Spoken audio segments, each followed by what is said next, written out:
बृजमोहन श्रीवास्तव, ये आपकी जरूरत बस इसी चुनाव भर की है, उसके बाद तो बीजेपी अपने दम पर सरकार बनाएगी और अभी पता नहीं कि कितनी सीटें आपको मिलेंगी। गरिमा जी, सबसे पहले तो मैं भाई आनंद दुबे जी को उनके जन्मदिन पर अपनी शुभकामनाएं प्रेषित करता हूं। और जो आनंद भाई की बात से मैं शुरू करता हूं, उन्होंने कहा कि उनकी पार्टी में, उनके गठबंधन में टिकट वितरण पे पेच फंसा हुआ है। मैं स्पष्ट कर दूं कि महायुति में किसी प्रकार का कोई पेच नहीं है। महायुति के तीनों घटक दलों के नेताओं ने पूरी सूची को अंतिम रूप दे दिया है। किसी प्रकार का कहीं कोई विवाद नहीं है। सीट शेयरिंग को लेकर पूरी तौर से सामंजस्य है। कल पंचकुला में बैठक थी, मैं खुद वहां पर आदरणीय अजीत दादा पवार के साथ था। पूरी बातें बहुत ही एक सौहार्दपूर्ण वातावरण में, महाराष्ट्र के विकास को ध्यान में रखते हुए, आदरणीय नरेंद्र मोदी जी का जो एक संकल्प है देश के विकास का, महाराष्ट्र के विकास का, उसको ध्यान में रखते हुए वहां पर यह निर्णय लिया गया है। और मुझे लगता है कि आने वाले 2-3 दिन में बिल्कुल सारी स्थिति स्पष्ट हो जाएगी।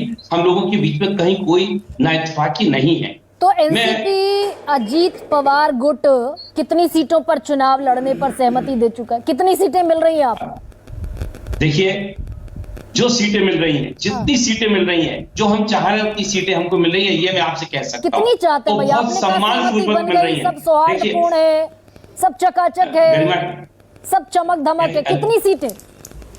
गरिमा जी, कुछ चीजें मेरे आदरणीय नेताओं की घोषणा के लिए भी छोड़ दीजिए, क्योंकि उन लोगों को भी कुछ बोलना होता है। पर ये मैं आपसे फिर कहना चाहता हूं कि बहुत सम्मान पूर्वक, बहुत ही गरिमापूर्ण तरीके से वहां पर हम लोगों को, चाहे वो हम हो, चाहे वो एकनाथ शिंदे साहब की पार्टी हो, चाहे वो बीजेपी की पार्टी हो, हम तीनों ने बहुत गरिमापूर्ण तरीके से एक दूसरे की बात का सम्मान रखते हुए निर्णय ले लिया है। और आप पाएंगे कि महाराष्ट्र हुई थी बृजमोहन जी भाई, सीईसी की बैठक का मतलब ये होता है कि स्क्रीनिंग कमेटी की बैठक हो गई। प्रदेश स्तर पर जितने नेताओं की लिस्ट भेजी जानी थी, एक सीट पर एक चेहरा, 2 चेहरा, 3 चेहरा, वो भेज दिया गया। स्क्रीनिंग कमेटी की बैठक हो गई, उसमें काट छांट हो गई जिसको फाइनल करना है। और सीईसी की बैठक तब होती है ना, सेंट्रल इलेक्शन कमेटी की बैठक, की भाई फाइनल मुहर लगती है। परसों सीईसी की बैठक भी हो गई जिसमें आप ही के नेता भी मौजूद थे।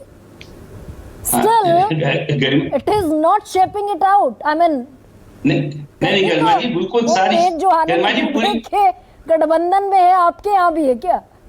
नहीं गरिमा जी, बिल्कुल पेश नहीं। मैं आपसे यही तो कह रहा हूँ, सारी चीजें ठीक हो गई। बल्कि मैं एक बात और कहना चाहता हूँ, हम लोगों का सबसे ज्यादा जानते हैं काम कौन कर रहा है? आदरणीय संजय राउत साहब। संजय राउत साहब प्रतिदिन सुबह 9 बजे उठकर जिस प्रकार से हम लोगों की मदद करते हैं, मैं कहता हूं उनकी भावना, उनका ये साहस लगातार बना रहे।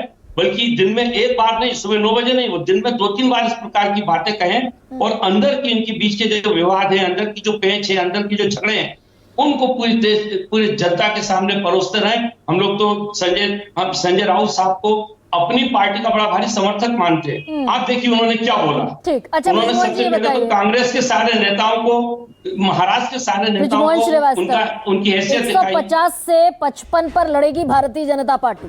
मान लीजिए, फर्ज कीजिए 150, बची सीटें कितनी? 138। और इसका आधा हुआ 138 का तकरीबन 65-67, ये आधा हुआ, 68 आधा हुआ। अब इस 68 पर लड़ेंगे शिवसेना और अजीत पवार गुट, या फिर अजीत पवार को फिर ये बताया जाएगा कि भाई आप कमजोर कड़ी हैं, सबसे कम पर लड़ना पड़ेगा? देखिए गरिमा जी, आपकी संभावनाओं पे मैं कोई टिप्पणी नहीं करना चाहता, इसलिए कि मुझे हकीकत मालूम है।